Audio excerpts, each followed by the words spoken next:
इस वीडियो में डिस्कशन करने वाले हैं, बहुत बार क्या होता है हम फ्लाइट बुक तो कर देते हैं लेकिन उसमें ट्रैवल ही नहीं कर पाते। कुछ इमरजेंसीज की वजह से हमें वो फ्लाइट कैंसिल करनी पड़ जाती है। तो आज हम इसी बारे में बात करने वाले हैं। आप कैंसिल करते हैं तो बहुत सारा कैंसिलेशन चार्ज लग जाता है। सिर्फ फ्लाइट ही नहीं, हम होटल्स भी बुक कर देते हैं, उसके बाद वहाँ के भी कैंसिलेशन चार्जेस बियर करने पड़ते हैं। तो आज मैं इस वीडियो में आपको सब कुछ बताने वाली हूँ कि आप कैसे 100% तक का रिफंड ले सकते हो अपने फ्लाइट कैंसिलेशन पे। साथ में अगर आप कोई होटल बुकिंग कर रहे हो तो वहां पर भी अगर आप कोई कैंसिलेशन करते हो तो कैसे रिफंड ले सकते हो पूरा।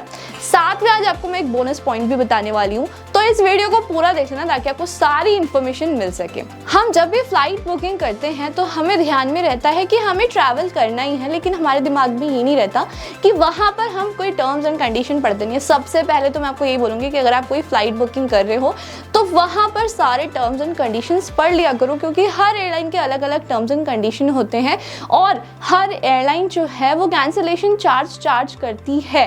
तो आपको सब कुछ पता होना चाहिए कि कौन सी कंपनी कितना कैंसिलेशन चार्ज कर रही है।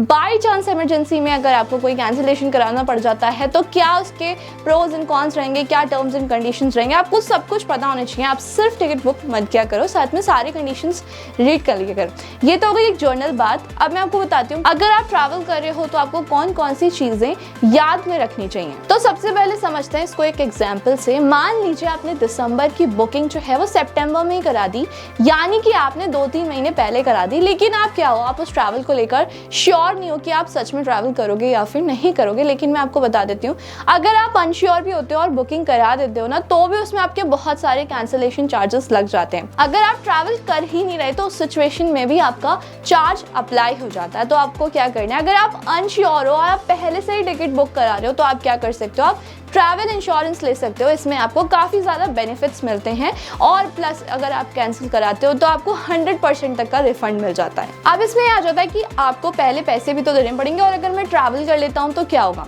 तो मैं आपको बताती हूँ, आपको एक स्मॉल अमाउंट जो कि लमसम अमाउंट होता है वो आपको पे करना होता है, लेकिन इससे आपको एक बड़ी सिक्योरिटी मिल जाती है। बाई चांस अगर आप ट्रैवल नहीं करते हो, फॉर सपोज आपने 1000-2000 रुपये दे दिए इंश्योरेंस के लिए, तो अब उसमें क्या होगा, कम से कम आपकी जो 7-8 या फिर 6000 की टिकट है वो तो सिक्योर हो जाएगी, आपको फुल रिफंड मिलेगा। अब इसमें होता क्या है कि आपका 3 से 4000 का तो कैंसिलेशन चार्ज ही लग जाता है। अगर 3-4 हजार कट जाएंगे तो आपको कितने मिलेंगे, 2000 या 1000 रुपये। तो इससे क्या ही फायदा होगा। अगर आप कुछ प्री पेमेंट कर भी दे रहे हो तो इससे आपको बड़ा इंश्योरेंस मिल रहा है, यानी कि आपको ये मिल रहा है कि आपका सारा अमाउंट आपको रिफंड मिल जाएगा। अब दूसरी सिचुएशन क्या होती है, हम समझते हैं कि हमारे पास श्योरिटी है, यानी कि हम जाएंगे ही जाएंगे, ऐसा नहीं है कि हम फ्लाइट कैंसिल करेंगे या फिर हम अपना जो ट्रैवल है वो डिले कर देंगे। पर क्या होता है, कभी कभी हमारे साथ मेडिकल इमरजेंसीज हो जाती हैं या फिर कुछ भी ऐसा हो जाता है जिसकी वजह से हम ट्रैवल कर ही नहीं पाते। उस सिचुएशन में भी अभी कैंसिलेशन करनी पड़ती है। तो सबसे पहले तो मैं आपको ये बोलूँगी कि अगर आप कोई भी होटल बुकिंग कर रहे हो तो उसका प्री पेमेंट मत करो। आजकल बहुत सारे ऐप्स ऐसे अवेलेबल हैं जहाँ पर जाकर आप बुकिंग कर सकते हो, साथ में आपको प्री पेमेंट करने की जरूरत नहीं है। जब आप चेक इन करोगे, चेक इन के टाइम पर भी आप पेमेंट कर सकते हो। अभी हाल ही में मैंने booking.com से एक होटल की बुकिंग की थी जो कि गोवा की थी। उसमें मुझे प्री पेमेंट तो नहीं करना पड़ा, जैसे ही मैंने वहां पर चेक इन किया और चेक इन करते ही मैंने पेमेंट कर दिया। तो इससे क्या होगा कि अगर आपका कोई भी कैंसिलेशन होता है तो आपको कोई भी पेमेंट नहीं करना होता। अब आजकल बहुत सारे ऐप्स ऐसे आ गए हैं जो आपको 0 कैंसिलेशन चार्ज पर भी होटल बुकिंग प्रोवाइड कराते हैं। तो इस सिचुएशन में आप क्या कर सकते हो, पहले तो आप 0 कैंसिलेशन वाला होटल बुक करो। साथ में आपको क्या करना है, आपको कभी भी प्री पेमेंट नहीं करना होटल्स का, वहां पर आप अपना काफी पैसा बचा सकते हो। अब आ जाते हैं मेडिकल इमरजेंसी पर। आप बोलते हो कि मेरे साथ कुछ प्रॉब्लम हो गई या फिर मेडिकल इमरजेंसी आ गई तो मुझे कैंसिलेशन करनी है।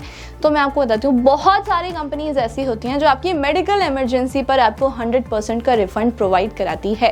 तो जब भी आप बुकिंग करो तो मैंने आपको फिर से वही बात बोलनी है कि आपको क्या करना है, सबसे पहले सारे टर्म्स एंड कंडीशंस रीड करने हैं। आपको ये भी पता होना चाहिए कि अगर आप इमरजेंसी में फ्लाइट कैंसिल करो तो वहाँ उस कंपनी के क्या टर्म्स एंड कंडीशंस होंगे।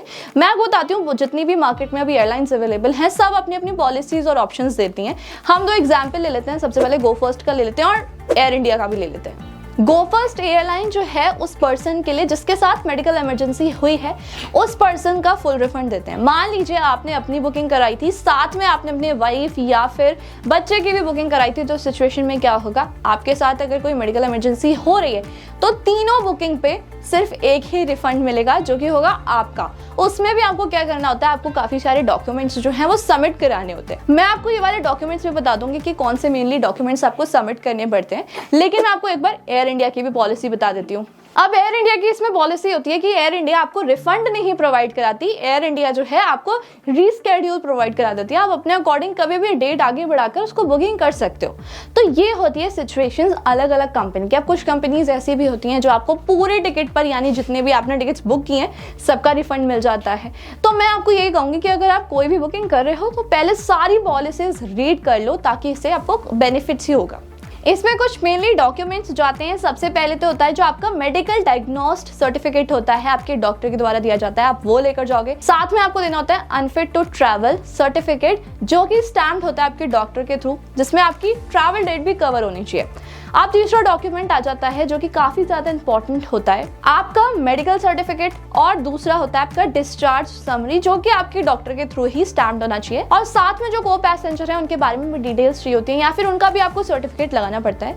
मेनली ये सारे डॉक्यूमेंट्स होते हैं जब आप कभी मेडिकल इमरजेंसी में रिफंड लेना चाह रहे हो, तो आपको ये कंपनी को देने पड़ते हैं। साथ में एयरलाइंस के कुछ रूल्स भी होते हैं, जैसे कि अगर फ्लाइट कुछ टाइम तक के लिए डिले हो जाती है या कैंसिल हो जाती है, तो उस सिचुएशंस में भी आपको रीस्केड्यूल भी मिल जाता है और साथ में आपको फुल रिफंड भी मिल जाता है। तो जब भी आप फ्लाइट बुकिंग करो तो ये चीज भी ध्यान रखना।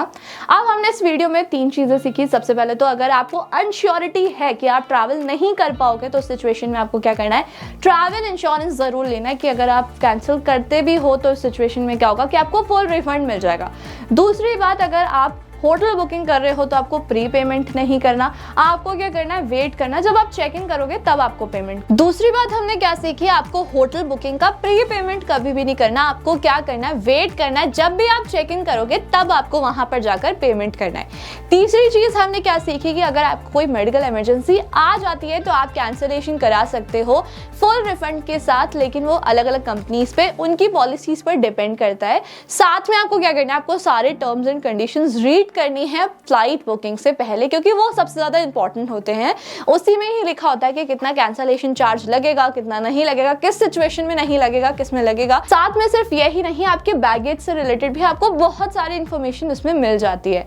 तो मुझे कमेंट बॉक्स में जरूर बताना कि आपको कितना ट्रैवल करना पसंद है और आप कितना फ्रीक्वेंटली ट्रैवल करते हो, क्योंकि ये सब बातें मैंने आपको अपने पर्सनल एक्सपीरियंस से बताई हैं कि ये सब करना बहुत ज्यादा जरूरी होता है, जिसकी वजह से हमारा पैसा बच सकता है। अब क्या होता है कि कैंसिलेशन में इतना पैसा चला जाता है कि हमारे रिफंड में कुछ आता ही नहीं है। तो मुझे कमेंट बॉक्स में जरूर बताओ, और साथ में ये भी बताना कि आप ये सब फॉलो करते थे या फिर नहीं, और अब से आप करोगे या फिर नहीं। और ऐसी इंटरेस्टिंग वीडियोस के लिए हमारे चैनल को सब्सक्राइब कर देना, साथ में शेयर करना अपने दोस्तों के साथ बिल्कुल मत भूलना। Thank you.